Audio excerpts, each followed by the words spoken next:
Hello and welcome to ELA Explained. In this video, we will examine different categories of narrators in literary texts. A narrator is the voice that tells a story. It should be distinguished from the author, as authors may employ different narrative voices across different texts. Narrators can be categorized by asking three key questions. Who is telling the story? How much do they know? And to what extent can they be trusted? Let's try answering these questions. A first-person narrator is a character within the story who presents events using I or we. Because they are part of the narrative world, they only have access to their own experiences and what they are told. This often results in a restricted perspective and may in some cases produce unreliable narration. A third-person narrator exists outside the story world and refers to characters as he, she, or they. This type of narrator is not a participant in the events and may vary in the extent of knowledge and access they have to characters' thoughts and experiences. A clear example of a first-person narrator is Dr. Watson in The Adventures of Sherlock Holmes. Watson narrates the story in the first person, which places him directly inside the narrative as a participant in the events. As a result, the reader experiences the investigation through his limited perspective. We can see a third-person narrator in The Grapes of Wrath, where the narrative voice remains external to the characters and refers to them using he, she, and they.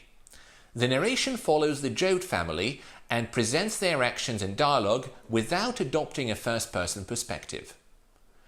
Narrators can also be classified based on the extent of their knowledge.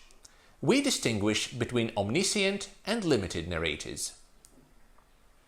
An omniscient narrator possesses comprehensive knowledge of the narrative world, including the thoughts, emotions, and experiences of multiple characters, as well as events beyond any single perspective. A limited narrator's knowledge is restricted to one character or a small group, meaning that events are presented through a constrained perspective. An example of omniscient narration can be found in Far from the Madding Crowd, where the narrator moves between multiple characters' inner perspectives. In this example, the narration enters Bathsheba's thoughts and emotions directly, revealing her conflicting feelings of amusement, embarrassment, and pride. Shortly afterwards, the narrative shifts to Gabriel Oak's perspective, revealing his thoughts and reflections. This movement between multiple characters' interior perspectives demonstrates the narrator's omniscient access to the story world. A limited narrator, by contrast, is restricted to a single perspective. This can be seen in The Story of an Hour, where the narrative remains closely aligned with Mrs. Mallet's consciousness. The narration reflects her shifting emotional state, moving from grief to a sudden perception of freedom. However, no access is given to the thoughts of other characters, reinforcing the restricted nature of the perspective. In terms of how much we can trust the narrator, we can distinguish between a reliable and an unreliable narrator. A reliable narrator is a voice whose account is presented as trustworthy, consistent, and not deliberately misleading within the narrative framework. An unreliable narrator's account is shaped by bias, distortion, or psychological instability, preventing the reader from fully accepting their version of events. In Robinson Crusoe, the narrator presents events in a structured and methodical manner. This detailed and sequential reporting creates the impression of a coherent and generally trustworthy narrative account.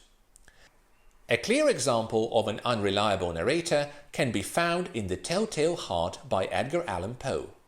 The story is narrated by a speaker who attempts to convince the reader of his sanity, while simultaneously revealing clear signs of psychological instability. The narrator's repeated insistence on his rationality is immediately undermined by emotional intensity, contradiction, and exaggerated sensory perception, signaling that his account cannot be trusted. In addition to these major categories, narrators can also be analyzed using more nuanced distinctions such as intrusive versus non-intrusive and subjective versus objective narration.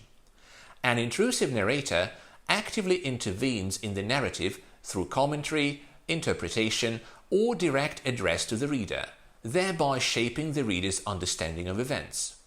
A non-intrusive narrator presents events without overt commentary and allows meaning to emerge through actions and dialogue. An objective narrator reports only observable events, such as actions and dialogue, without access to characters' thoughts or emotions. A subjective narrator presents events through a filtered perspective that includes thoughts, emotions, and interpretations. If you would like to share your examples of these narrator types, please leave comments below and I will respond to them. But for now, thank you for watching and I will see you next time.